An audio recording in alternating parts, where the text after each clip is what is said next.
Hello friends, welcome back to my YouTube channel.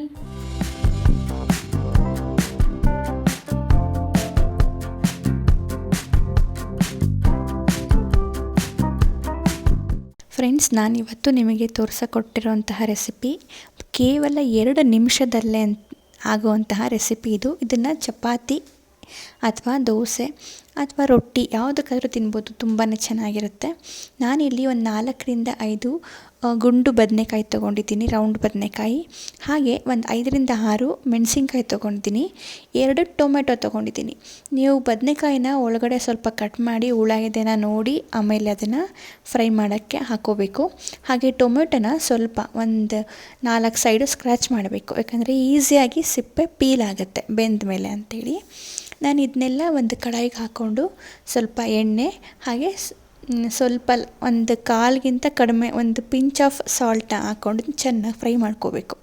ಬದನೆಕಾಯಿ ಎಲ್ಲ ಚೆನ್ನಾಗಿ ಬೇಯಬೇಕಲ್ಲ, ಆ ಥರ ಫ್ರೈ ಮಾಡಿಕೊಂಡು ಸ್ವಲ್ಪ ಉಗುರು ಬೆಚ್ಚಗಿರೋವಾಗಲೇ ನಾವು ಇದನ್ನು ಚೆನ್ನಾಗಿ ಪೇಸ್ಟ್ ಥರ ಮಾಡ್ಕೋಬೇಕು, ಅಂದರೆ ಜಜ್ಕೋಬೇಕು. ಆಮೇಲೆ ಈ ಗ್ಯಾಪಲ್ಲಿ ನಾವು ಒಂದು ಸಣ್ಣ ಈರುಳ್ಳಿನ ಹೆಚ್ಚಿಟ್ಕೋಬೇಕು.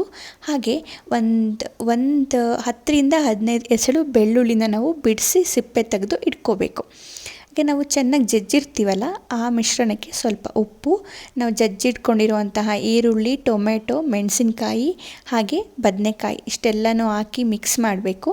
ಹಾಗೆ ನಾವು ಹೆಚ್ಚಿಟ್ಕೊಂಡಿರೋಂತಹ ಈರುಳ್ಳಿನೂ ಮಿಕ್ಸ್ ಮಾಡ್ಕೋಬೇಕು. ಈಗ ಇದಕ್ಕೆ ನಾನಿಲ್ಲಿ ಚಪಾತಿನ ತೊಗೊತಿದ್ದೀನಿ, ಅಂದರೆ ಚಪಾತಿ ಜೊತೆಗೆ ನಾನು ಇದನ್ನು ತಿಂತಾಯಿದ್ದೀನಿ. ಇಲ್ಲಿ ನಾನು ಚಪಾತಿನ ನಮ್ಮ ಮನೇಲಿ ಯಾವಾಗಲೂ ನಾವು ಹೇಗೆ ಲೇಯರ್ ಚಪಾತಿ ಆಗಿ ನಾವು ಮಾಡ್ಕೊತೀವಲ್ಲ, ಅದನ್ನು ನಾನಿಲ್ಲಿ ನಿಮಗೆ ತೋರಿಸ್ತಾ ಇದ್ದೀನಿ. ಓಕೆನಾ ಮೀನ್ಸ್ ಇದನ್ನು ಪಲ್ಯ ಅಂತ ಯಾರೂ ಹೇಳಲ್ಲ, ನಮ್ಮ ಕಡೆ ಇದನ್ನು ಬಜ್ಜಿ ಅಂತ ಹೇಳ್ತೀವಿ. ಅಂದರೆ ಬದನೆಕಾಯಿ ಬಜ್ಜಿ ಅಂದರೆ ಇದು ತುಂಬಾ ಫೇಮಸ್ಸು ನಮ್ಮ ದಾವಣಗೆರೆ ಸೈಡಲ್ಲೆಲ್ಲ. ಹಾಗಾಗಿ ಇದನ್ನು ನಿಮಗೆ ತೋರಿಸ್ಬೇಕು ಅನ್ನಿಸ್ತು, ಹಾಗಾಗಿ ನಾನು ವಿಡಿಯೋ ಮಾಡ್ಕೊಂಡಿದ್ದೀನಿ.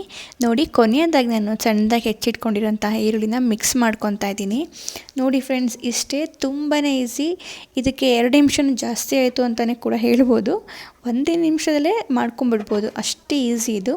ಕೇವಲ ಬದನೆಕಾಯಿ, ಟೊಮೆಟೊ, ಮೆಣಸಿನ್ಕಾಯಿ ಇದ್ದರೆ ಸಾಕು, ಈ ರುಚಿಯಾದ ಬಜ್ಜಿ ರೆಡಿ ಆಗಿಬಿಡುತ್ತೆ. ಒಂದ್ಸರಿ ಟ್ರೈ ಮಾಡಿ. ನನ್ನ ಈ ರೆಸಿಪಿ ನಿಮಗೆ ಇಷ್ಟ ಆಗಿದ್ರೆ ದಯವಿಟ್ಟು ನನ್ನ ಚಾನಲ್ನ ಲೈಕ್ ಮಾಡಿ, ಶೇರ್ ಮಾಡಿ, ಸಬ್ಸ್ಕ್ರೈಬ್ ಮಾಡಿಕೊಂಡು ನೋಡ್ಕೊಳ್ಳಿ, ಮರಿಬೇಡಿ. ಹಾಗೆ ನಿಮ್ಮ ಫ್ರೆಂಡ್ಸ್ಗೂ ಫ್ಯಾಮಿಲೀಸ್ಗೂ ಈ ನನ್ನ ರೆಸಿಪಿನ ಶೇರ್ ಮಾಡಿ ಹೇಳಿ.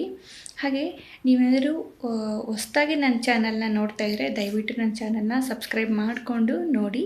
ಹಾಗೆ ಇದೇ ಥರ ಇಂಟ್ರೆಸ್ಟಿಂಗ್ ವೀಡಿಯೋಸ್ ಮುಂದೆ ಬರ್ತಾನೆ ಇರುತ್ತೆ, ದಯವಿಟ್ಟು ಸಪೋರ್ಟ್ ಮಾಡಿ.